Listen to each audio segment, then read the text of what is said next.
Hello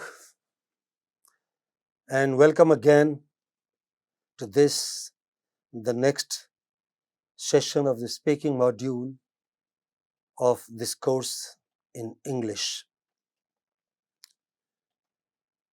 We began talking about presenting numbers, presenting statistical data, graph, chart, etc. some time ago, and we are going to continue doing so even in this session. Uh, every time we present statistical data, there are two or three things that we will do good to remember. Number one, how numbers are pronounced. Each number is also a word or a group of words. Say, for example, 1, 2, but when you say 23, when you say 36, when you say 67, then there are two words and they are a group of syllables. 67, there are four syllables. So, their relative prominence, their pronunciation, stress on them, their spelling, all of these questions arise. And we saw some time ago in another session that in written language, 1, 3 and 3, 0 are clearly different, very markedly different. But unfortunately, in English, not so in spoken language. In spoken language, these two words are different only in the last syllable. 30 has two syllables and 13 also has two syllables. But the difference is, in spite of similarity of sounds, the difference is that 30, 30 has stress on the initial syllable. So this is 30, followed by 40, followed by 50, followed by 60. But when you have 1, 3, that is 13, it is a long vowel in een, 13. Your teeth should show, your lips should spread, 13. And we have main stress this time on the second syllable. So whereas 30 is 30, but 13 is 13. If we do not keep them apart, if we do not pronounce them differently, then sometimes, unfortunately, though not always, human beings are clever, intelligent animals, intelligent creatures. They understand one another in spite of distortions, in spite of mispronunciations, in spite of a variety of other problems. But sometimes it can lead to very serious, irreversible accidents, damages, losses, consequences. Just as we saw in an earlier session, the example of two aircrafts colliding midair against each other because one pilot misunderstood one particular number for another number. So it is of utmost importance that our pronunciation of numbers, of the letters of alphabet, must be absolutely clearly apart. Are you talking about UK or USA? That is letters of the alphabet. Many of us pronounce them as USA, UK. They are not UK and USA. They are USA, that is the United States of America, and the mother country is the United Kingdom, UK. Okay? In both cases, the stress is on the final letter of abbreviation. So UK, not UK. USA, not USA. So we have to remember and keep these words or group of words very clearly apart, distinguished from each other. So, clear pronunciation is as important as clear spelling. Imagine you write 1 3, for 1 3, the number, you write the same spelling, or for 30, you write the same spelling as 13.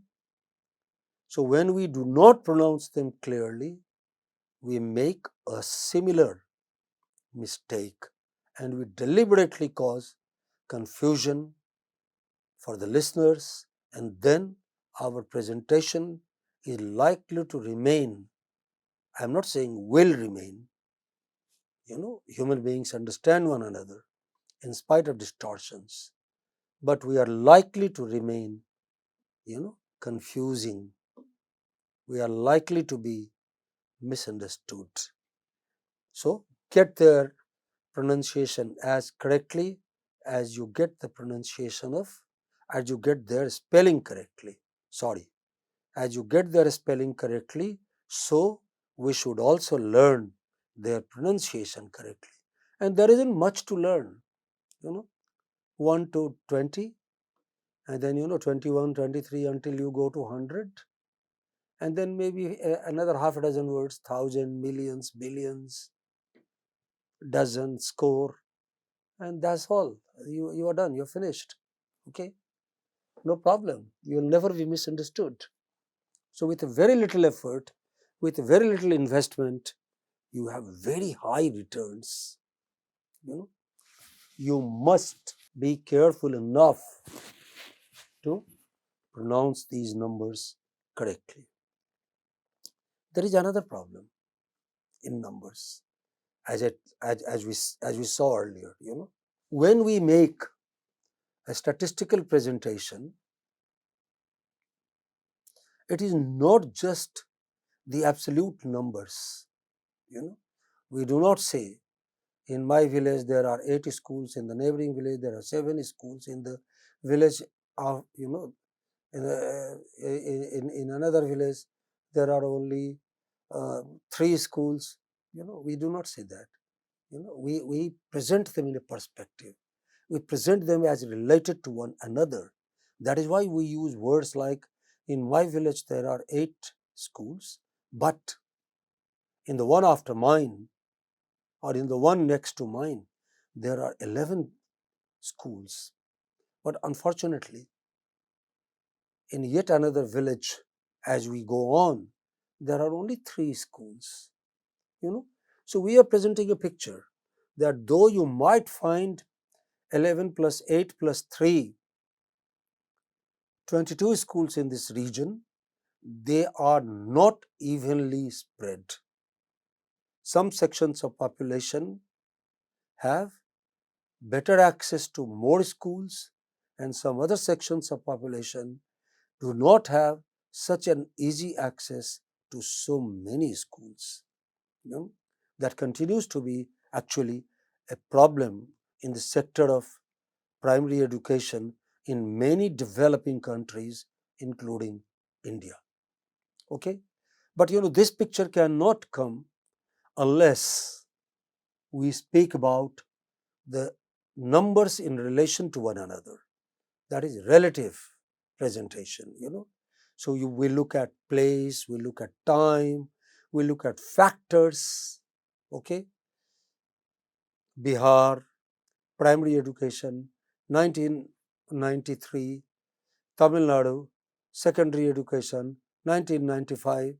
So as parameters change, the relative picture or relative pictures also change, and this change is best indicated by words, by appropriate words, words that are designed for them, and we should learn how to use these words in in speaking, just as we do in writing. Okay, let's look at an example. As I said, one can look at their relative values and get an overall picture. So, what are the kinds of expressions and phrases you use? So one can also present their relative values using words and expressions like whereas on one hand, on the other, out of so many, as great or as high or as big as, or as small, as low, as little as that. Next. What we will do is, rather than go only theoretically about it, we will look at some statistical data. And we have found uh, some data in this report from in a report by the City Corporation of the City of Chennai, by the Corporation of the City of Chennai concerning street vendors. Okay, so look at the data, and in your report, you can highlight numbers, of course, and then also various categories and problems of surveying responses in an organized sector such as that of the street vendors. Look at the data. These are the data. Okay, and you know what words will put them together. So, for example, you should know the pronunciation of keywords like number, main stress on the initial syllable, vendors, initial syllable, business, initial syllable. Okay, but unreadable, which syllable? Sorry, unreachable, which syllable? Second syllable from the beginning. Okay, so like that, messages, initial syllable, but undelivered, which syllable? Undelivered, third syllable from the beginning.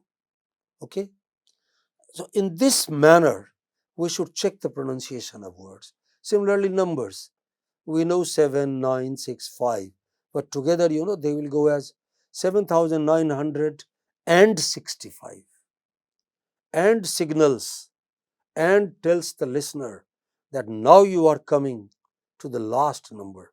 Say, for example, look at another 23,154.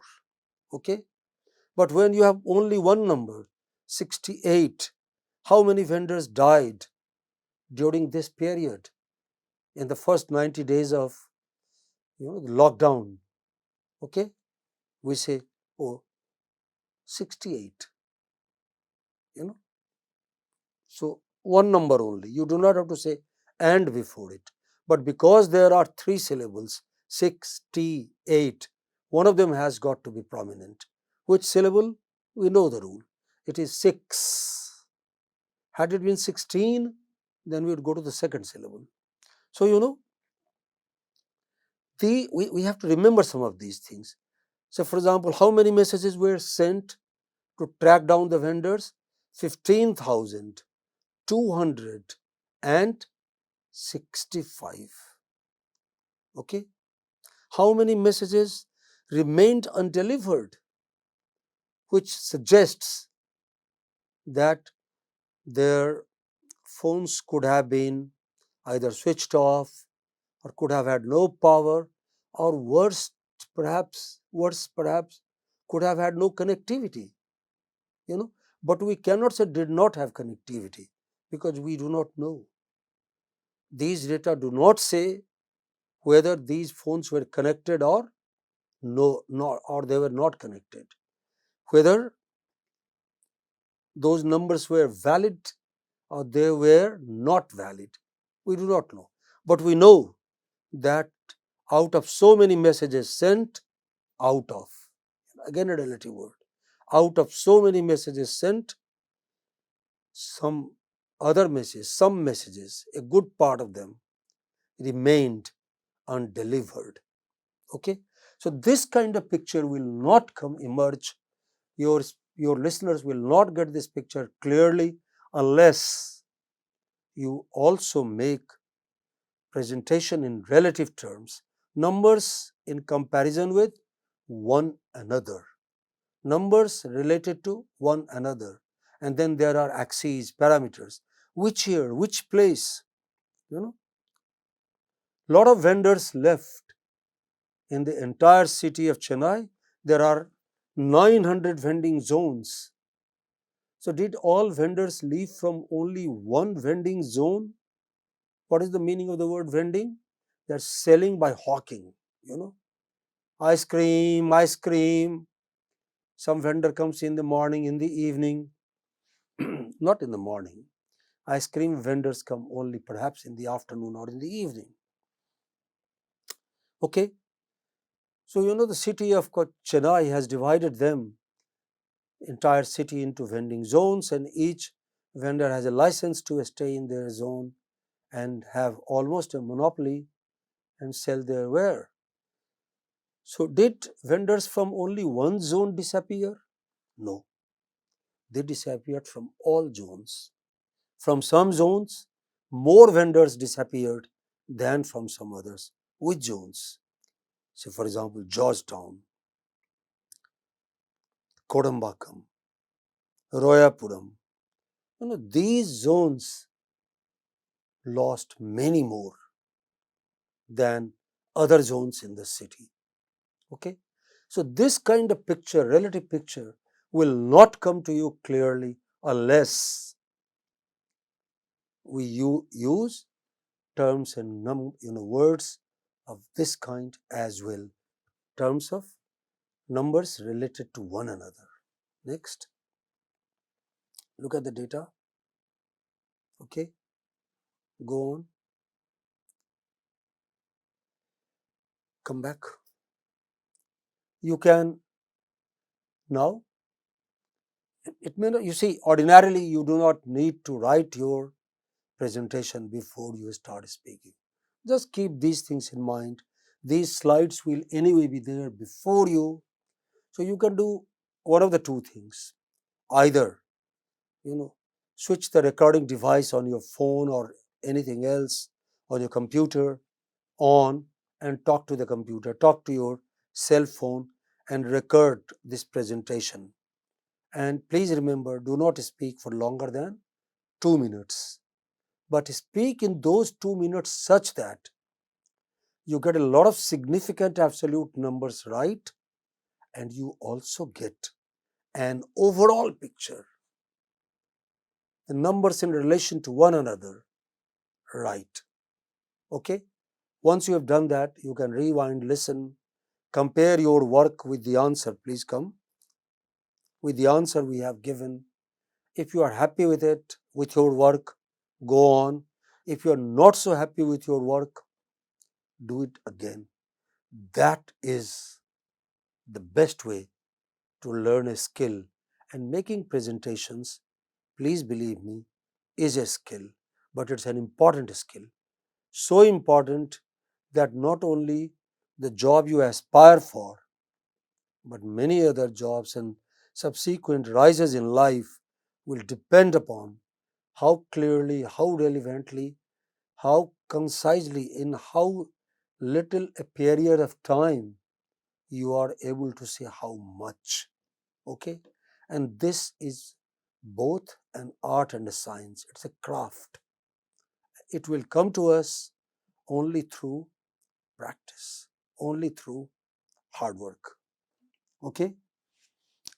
I also wish to draw your attention to, this in some incidental examples, that even in this answer that has been prepared by our team, you will see that, frequently relevant words making comparisons among numbers appear. Words like nearly, words like a little over, or different, or a little under, or almost half. Next, all those highlighted words, phrases, and expressions are nothing if not connecting numbers and their various parameters to one another, so that when you look at these numbers, they do not appear to you a meaningless collection of digits. When your listener looks at them, your listener should think that here is an overall picture of the fate of of the present situation of street vendors in the city of Chennai. And that depends largely upon the preparation, the training, the auto learning that happens in you, and the enthusiasm with which you make this presentation. So, before you move on to the next unit, try and do some work on your own, some additional work. We call it walking an extra mile. Okay, here is the video. You know, uh, about 7 minutes, and it gives you a traditional African wedding. Okay, maybe from Nigeria, but it could as well be from another country. So we are taking Africa as a cultural area, not just as a geography. Okay, as a cultural area, not just as a geographical area. Okay, so as in any other wedding, anywhere else in any other culture, you will notice that here also there is decoration of the venue. Here also guests come in particular kinds of costumes. There are particular kinds of rituals involving language and body. And then, of course, there is music, dance, song, and feast. Last but not the least, there is feast. But different cultures have them in different ways. Vegetarian feasts are of one kind, non-vegetarian feasts are of another kind. A wedding guest in Japan has one kind of dress, but a wedding guest in India or China has another kind of dress. Okay, so please go on. In your report, you may please focus on costumes, decorations, ambience, rituals, feast, music, entertainment, guests, and venue, and anything else. Okay. You don't have to be deliberate, but you will notice when you begin talking about, after watching this video 2 or 3 times, when you talk about it without looking at the video, you will see you are using words like, or you may have used words like, I'm not saying all of them, but it's quite likely that some of them may be used. Which are those words? Those words are first, next, then, before, after, following, preceding, because rituals happen in a sequence. Guests sit in a geographical space next to, before, or after one another. The bride and the groom also sit either next to or beside, before, or maybe the bride sits down and the groom stands up. So there are all kinds of physical positions, geographical space, time, rituals, and in your presentation, make make a reference to all of these things. There may be body postures you may have to refer to. How many words do you remember for body postures? Many. Anyone who knows a little of any language knows many of these words, like bow, like hold, like sit, rise, bend, squat, prostrate, sing, chant, offer, receive. All words involving two people, or involving a person and the deity. Okay? In your presentation, make sure you use these words as well. So without them, you cannot present a coherent picture. Next. So, as I have been, as I have been told, and as I have tried to pass on to you, constant pursuit is the only road to excellence. I wish it had a shortcut. There isn't any. The choice is yours. And all we can do is wish good luck to one another. Good luck and thank you.